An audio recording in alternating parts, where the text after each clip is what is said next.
Hello बच्चों, चलिए प्रश्न को देखते हैं। प्रश्न है, निम्न में से कौन सा यौगिक रंगीन नहीं है? विकल्प ए Na2CuCl4, विकल्प बी Na2CdCl2, विकल्प सी K4FeCN6 और विकल्प डी K3FeCN6। तो देखिए बच्चों, यहाँ पर बात करें प्रश्न की मुख्य अवधारणा की। मुख्य अवधारणा, तो बच्चों यहाँ पर समझे कि हमारे पास में जो यौगिक है, यहाँ पर कोऑर्डिनेशन नंबर 4 वाले भी हैं और कोऑर्डिनेशन नंबर 2 और कोऑर्डिनेशन नंबर 6 वाले हमारे पास में यौगिक दिए गए हैं। तो बच्चों यहाँ पर ध्यान दें कि जो यहाँ पर हम बात करते हैं रंग की, यहाँ पर हम बात करते हैं कलर की, तो कलर यहाँ पर डी वन से D9, जिनमें कि यहाँ पर अयुग्मित इलेक्ट्रॉन उपस्थित हो, अयुग्मित इलेक्ट्रॉन उपस्थित हो। और बच्चों यहाँ पर ये डी संक्रमण दर्शाते हैं, डी संक्रमण दर्शाते हैं, डी संक्रमण दर्शाते हैं। इसलिए बच्चों यहाँ पर रंगीन प्रवृत्ति के होते हैं, रंगीन प्रवृत्ति के होते हैं। वहीं पर बच्चों हम बात करें D0 और D10 की, D0 और D10 की, तो बच्चों यहाँ पर युग्मित इलेक्ट्रॉन होते हैं सभी, यहाँ पर युग्मित इलेक्ट्रॉन होते हैं, जिसके कारण ये डी संक्रमण यहाँ पर नहीं दर्शाते, डी संक्रमण नहीं दर्शाते। और जब डी संक्रमण नहीं दर्शाते तो बच्चों सामान्यतः रंगीन और सामान्यतः रंगीन इनको हम लिखेंगे सामान्यतः, क्योंकि इनमें कुछ अपवाद भी पाए जाते हैं। तो यहाँ पर हम इन्हें लिखेंगे सामान्यतः रंगीन और ये यहाँ पर होंगे सामान्यतः रंगीन, सामान्यतः रंगहीन। अब बच्चों यहाँ पर समझें, हमारे पास में जो दिए गए यौगिक है उनकी हम जांच करें, तो सबसे पहले हम यहाँ पर बात करेंगे Na2CuCl4 की, Na2 और यहाँ पर ये CuCl4, CuCl और ये 4। अब बच्चों यहाँ पर यदि देखिए हम कॉपर की ऑक्सीकरण अवस्था, तो ये हमारे पास में देखिए किस प्रकार से होगी। तो जो कि Na+1 होता है और 2 है, तो यहाँ पर Na+1 प्लस एक्स और यहाँ पर +4 और क्लोरीन होता है -1 में, तो यहाँ पर और ये बराबर है पूरा 0 के। तो यहाँ पर एक समय प्राप्त होगा +4 -2, यानी कि x बराबर यहाँ पर हमें +2 प्राप्त होगा। अब x बराबर हमारे पास में +2 है, तो यहाँ पर हम किस प्रकार से लिखेंगे इसे, देखिए कॉपर +2 में है और कॉपर +2 में हम जानते हैं ये 3D9 होता है, क्योंकि यहाँ पर हम लिखते हैं AR।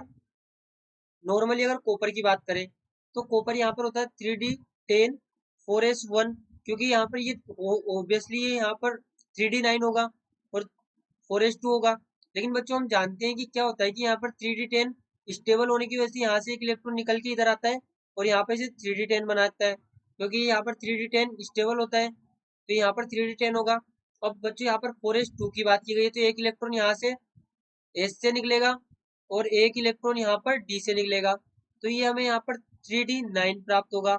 अब 3D9 जब बच्चों यहाँ पर होगा तो हम कह सकते हैं कि यहाँ पर 1 2 3 4 यहाँ पर हमें अयुग्मित इलेक्ट्रॉन मिलेंगे। हमने पहले ही देखा है कि जो यहाँ पर D9 है, D9 में यहाँ पर हमें एक अयुग्मित इलेक्ट्रॉन प्राप्त होगा और एक अयुग्मित इलेक्ट्रॉन प्राप्त होगा, तो यहाँ पर हम कहेंगे कि ये यहाँ पर रंगीन होगा, ये यहाँ पर रंगीन होगा, यहाँ पर ये रंगीन यौगिक होगा। और बच्चों यहाँ पर दूसरा देखें, यहाँ पर हमने कहा कि अयुग्मित इलेक्ट्रॉन है एक, अयुग्मित इलेक्ट्रॉन उपस्थित है एक, तो यहाँ पर रंगीन होगा। अब इसके पश्चात हम बात करें यहाँ पर दूसरे विकल्प की, तो दूसरा विकल्प हमें यहाँ पर दिया गया है Na2CdCl2। तो यहाँ से देखिए बच्चों, तो यहाँ पर देखिए बच्चों कैडमियम का जब हम यहाँ पर ऑक्सीकरण अवस्था निकालेंगे तो हमें प्राप्त होगी +2 +x और यहाँ पर ये -2। तो यहाँ से हम देख सकते हैं कि कैडमियम की ऑक्सीकरण अवस्था में 0 प्राप्त होगी, यानी कि यहाँ पर जो कैडमियम होता है, ये कैडमियम बच्चों यहाँ पर होता है क्रिप्टन Kr3d, यहाँ पर ये 4d 10 और यहाँ पर ये 5s2, 4d10 और 5s2 यहाँ पर होता है। अब बच्चों यहाँ पर इसके बाद देखें तो हमें क्या प्राप्त होगा, यहाँ पर ये हमारे पास में कैडमियम है। अब कैडमियम में हम देख सकते हैं कि 4d भी पूरा भरा हुआ है, यहाँ पर ये 4d पूरा भरा हुआ है। देखिए इसे हम किस प्रकार से यहाँ पर भरेंगे, 1 2 3 4 5 6, 7, 8, 9 और 10, ये 10 इलेक्ट्रॉन इस प्रकार से भरे हुए हैं 4d में। और बात करें 5s2 की, तो यहाँ पर 5s भी पूरा भरा हुआ है। तो यहाँ पर हमारे पास में अयुग्मित इलेक्ट्रॉन की संख्या है 0। और यहाँ पर d10 है, d10 इसका अर्थ इसका अर्थ हुआ यहाँ पर dd संक्रमण भी नहीं होगा। और dd संक्रमण बच्चों जब नहीं होगा तो यहाँ पर ये हमारे पास में रंगहीन यौगिक होगा। यहाँ पर ये हमारे पास में रंगहीन यौगिक होगा। इसके पश्चात बच्चों अगला देखें, तो अगला हमारे पास में K4FeCN6 दिया गया है। यहाँ पर ये K4FeCN6 दिया गया है। अब बच्चों इसकी जब यहाँ पर जांच करें तो Fe हमारे पास में होगा +4 + x, यहाँ पर ये -6 बराबर होगा 0 के, यानी कि एक समय यहाँ पर +2 प्राप्त होगा, यानी कि जो आयरन की ऑक्सीकरण अवस्था होगी वो +2 प्राप्त होगी। तो आयरन +2 हमारे पास में यहाँ पर होता है आर्गन 3d6 4s0, वरना नॉर्मली तो 3d6 4s2 होता है। यहाँ पर आयरन नॉर्मली 3d6 4s2 होता है। अब जब बात करें यहाँ पर 2 इलेक्ट्रॉन निकाल दिए गए हैं तो यहाँ पर 3d6 होगा, तो यहाँ पर हम इसे किस प्रकार से भरेंगे देखिए, यहाँ पर ये 3d6 में 5 कक्षक होंगे। तो यहाँ पर ये हमारे पास में 1 2 3 4 5 कक्षक। इसके बाद में हम इलेक्ट्रॉन भरेंगे तो 1 2 3 4 5 और 6 इलेक्ट्रॉन इस प्रकार से भरेंगे। अब इसके बाद बच्चों 4s पूरा खाली है। अब 4s तो खाली है, लेकिन यहाँ पर हम देखें तो हमारे पास में जो Cn है, इसको हम जानते हैं कि ये यहाँ पर स्ट्रॉन्ग फील्ड लिगेंड है। यहाँ पर इसे हम लिखेंगे प्रबल क्षेत्रीय लिगेंड। और बच्चों यहाँ पर हम जानते हैं कि जो प्रबल क्षेत्रीय लिगेंड होते हैं, प्रबल क्षेत्रीय लिगेंड यहाँ पर करवाते हैं पश्च युग्मन। अब बच्चों जब पश्च युग्मन होगा तो देखिए इलेक्ट्रॉन यहाँ पर किस प्रकार से भरेंगे डी में। यहाँ पर डी में इलेक्ट्रॉन देखिए, यहाँ पर हम लिखेंगे पश्च युग्मन के दौरान, जब पश्च युग्मन हुआ उसके पश्चात इलेक्ट्रॉन किस प्रकार से भरेंगे वो देखते हैं। तो यहाँ पर इलेक्ट्रॉन में ये वाला इधर चला जाएगा, ये वाला इधर चला जाएगा, तो यहाँ पर जो युग्मन होगा वो इस प्रकार से होगा, देखिए 1 2 3। अब ये वाला यहाँ पर ये तो भरा हुआ था, 2 इलेक्ट्रॉन थे, अब एक इलेक्ट्रॉन इसमें आया और इलेक्ट्रॉन इसमें आया, तो यहाँ पर हमारे पास में इस प्रकार से युग्मित इलेक्ट्रॉन हो गए सारे, यानी कि अयुग्मित इलेक्ट्रॉन की संख्या हो गई 0। अयुग्मित इलेक्ट्रॉन की संख्या हो गई 0। और जब अयुग्मित इलेक्ट्रॉन ही नहीं है तब सारे यौगिक यहाँ पर जितने भी इलेक्ट्रॉन है सभी यहाँ पर युग्मन में है, तो बच्चों हम कहेंगे dd संक्रमण यहाँ पर होगा नहीं। और dd संक्रमण नहीं होगा तो यहाँ पर देखिए ये रंगहीन होगा, ये यहाँ पर रंगहीन होगा, रंगहीन। लेकिन बच्चों यहाँ पर ये होता है अपवाद, और ये अपवाद है तो हम इसे कहेंगे कि अपवाद है, तो यहाँ पर ये रंगीन होगा, ये यहाँ पर रंगीन होगा क्योंकि ये यहाँ पर अपवाद होता है, तो हम इसे यहाँ पर लिखेंगे ये अपवाद है, अपवाद होता है ये dd संक्रमण का। तो यहाँ पर हमारे पास में जो पहला यौगिक है ये रंगीन है, दूसरा हमारे पास में यहाँ पर ये रंगहीन है, तीसरा भी हमारे पास में यहाँ पर ये रंगीन है। इसके पश्चात चौथा जो दिया गया है K3FeCN6, यहाँ पर हमारे पास में K3FeCN, यहाँ पर ये K3FeCN6।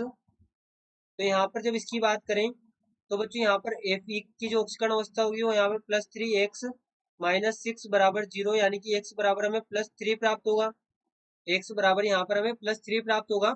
अब बच्चों यहाँ पर ध्यान दें कि जो आयरन है ये नॉर्मली होता है Ar 3d6 और 4s2, लेकिन जब यहाँ पर हो जाएगा इनका +3 ऑक्सीकरण अवस्था तो यहाँ पर ही होगा Ar 3d5, क्योंकि 2 इलेक्ट्रॉन S से निकलेंगे, एक D से निकलेगा, तो यहाँ पर ये 3d5 होगा और यहाँ पर ये 4s0 हो जाएगा, यहाँ पर ये 4s0 हो जाएगा। और बच्चों 4s0 हो गया तो हमारे पास में 3d5 में जो इलेक्ट्रॉन होंगे वो यहाँ पर इस प्रकार से भरेंगे 1 2 3 4, यहाँ पर ये 4 और 5 इलेक्ट्रॉन।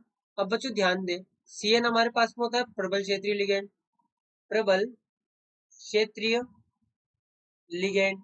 और जब प्रबल क्षेत्रीय लिगेंड है तो बच्चों यहाँ पर ये करेगा पश्च युग्मन, प्रबल क्षेत्रीय लिगेंड यहाँ पर दर्शाएगा पश्च युग्मन।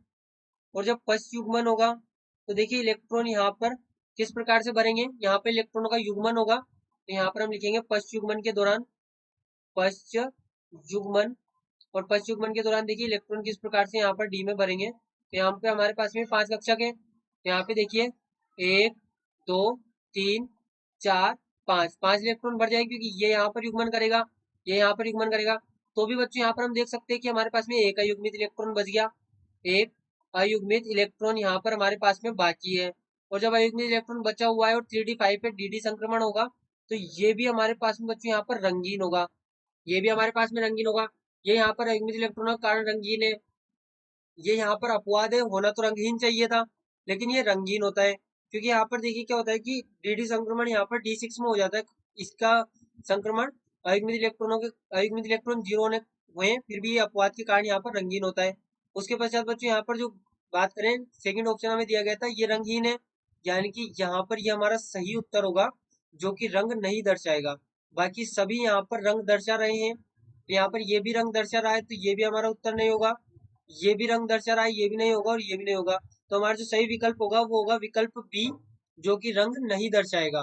क्यों? क्योंकि इसमें यहाँ पर देखिए अयुग्मित इलेक्ट्रॉन की संख्या है 0, तो यहाँ पर ये dd संक्रमण भी नहीं दर्शाएगा क्योंकि 4d 10 है, तो यहाँ पर ये रंगहीन होगा यानी कि रंगीन नहीं होगा। आशा करते हैं आपको प्रश्न समझ आया होगा। धन्यवाद।